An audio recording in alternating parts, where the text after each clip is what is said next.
This is Crossblog XTV. Don't forget to subscribe, like and share. Lórí ọ̀rọ̀ omi tí Agbala Gabriel fẹ́ kó lọ sí ìlú London tí wọ́n sọ lórí live program wọn. Awíkókó ti wá jáde lórí ọ̀rọ̀ yìí báyìí pé ìjọ́ wo làwọn ọmọ Nàìjíríà fẹ́ ní brain, ìjọ́ wo la fẹ́ gbọ́n.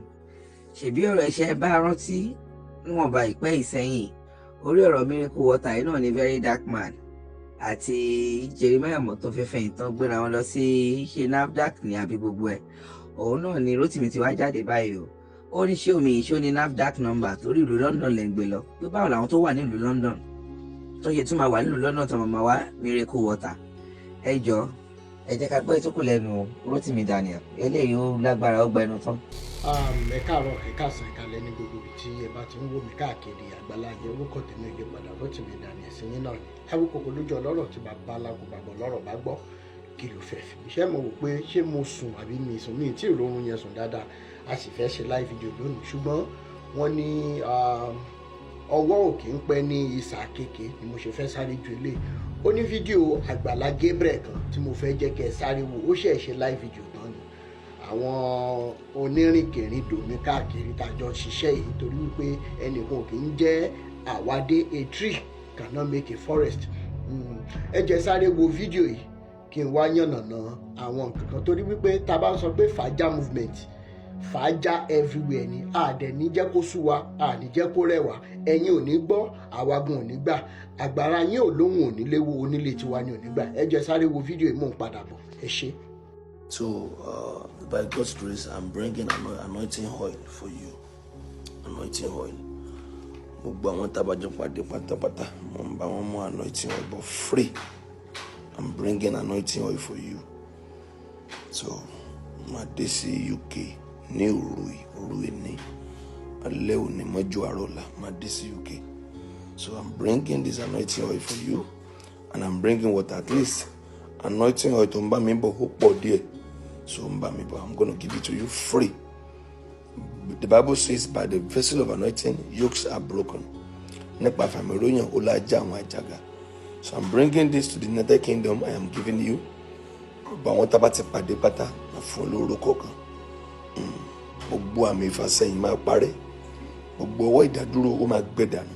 In Jesus' name. I'm bringing this. I'm coming with great anointing, great impact. In Jesus' name. Mo rò pé ti rí fídíò Agbala Gabriel tó sọ pé òun ń kó òróró bọ̀ fún yín lọ́fẹ̀ẹ́ lófò àtomi ní UK. Number 1 torí pé tá a bá yọkun lójú làfihàn ṣé òróró yìí ṣó ní NAFDAC number ṣó mi yẹn ní NAFDAC number torí wípé bẹ́ẹ̀ fẹ́ bẹ́ẹ̀ kọ́ gẹ́gẹ́ bí wọ́n ṣe ti bà ayé wa jẹ́ ẹ̀ tọ̀ sẹ́nu ẹ̀ lẹ́fẹ́ lò.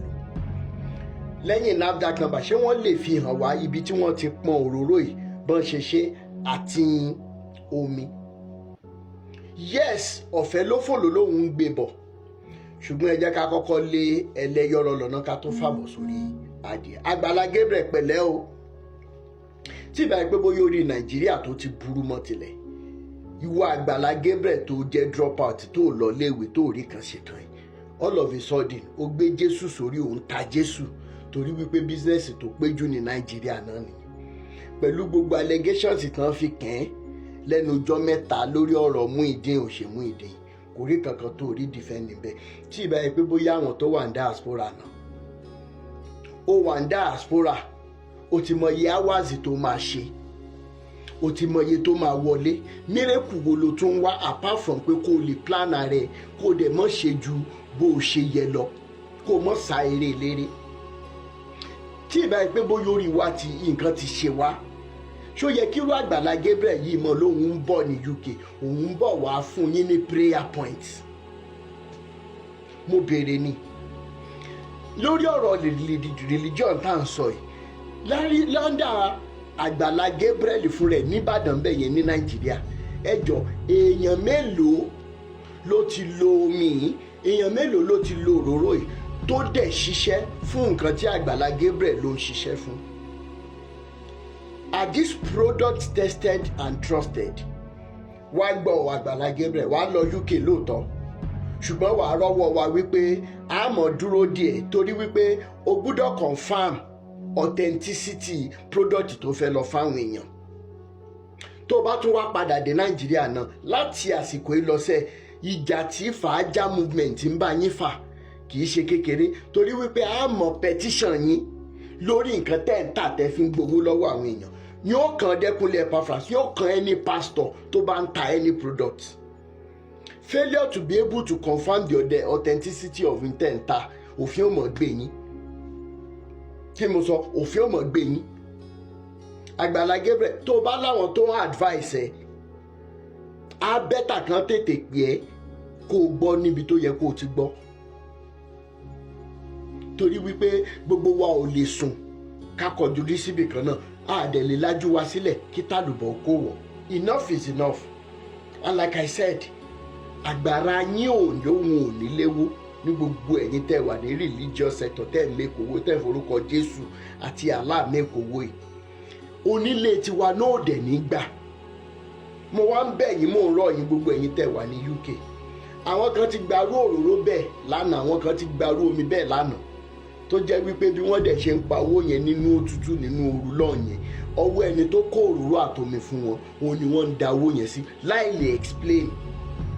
Ìfura lóògùn àgbà. Ìfura báyìí ní oògùn àgbà. Ẹ lọ fura. When it's sounding like it is too good to be true, it is true. Don't run away from it. À ń bẹ̀ yín àrọ̀ yín, ẹ̀ ní bọ́ ha o. Ẹni tó lóun kúrò Nàìjíríà níbi tí wàhálà gidi wà, tó wá ń bọ̀ ní UK lọ́dọ̀ wọ tó ń rí ṣe, tó ń rí jẹ, tó ń rí mu, ṣé ẹ ti mọ̀ pé bísínẹ́sì ni? Agbala Gabriel, mo tún sọ lẹ́ẹ̀kan sí, nígbà tó bá fi máa padà dé, you will be, I'm telling you the truth. Àwọn ìgbésẹ̀ tá a mọ̀ gbé lórí ọ̀rọ̀ yín sìn, ẹ má jẹ́ ń sọ̀rọ̀ jù. Kí má ṣe kí ni, ẹ má jẹ́ ń sọ̀rọ̀ jù. Ìwọ ń kóròró lọ fún wọn. Ojú òtì yín, wọ́n ń pè yín lólè ń gbọ́ mẹ́ran sábẹ́. Wọ́n ń pè yín lábì fúnra ẹ̀ pa fún yín mọ́. Tán fi ṣe yín nínú arólúwa yìí ni. Ṣé wọ́n ṣépè fún yín ni? Tán bá tiẹ̀ sọ pé ẹ máa kú sígbó tẹ́yìn náà bá tó fẹ́ ṣègbọ̀nsẹ̀, ṣé bẹ́ẹ̀ dẹ̀ máa kọ̀dí sí títì? Ṣùgbọ́n ajá yín tí ó sọnù ni ò ní gbọ́ fèrè ọlọ́dẹ. Bíjọba ọba lè ràn wá lọ́wọ́ lórí ọ̀rọ̀ religion, àwa fúnra wa máa dìde báyìí. Enough is enough. Mi ní sọ jù báyìí lọ.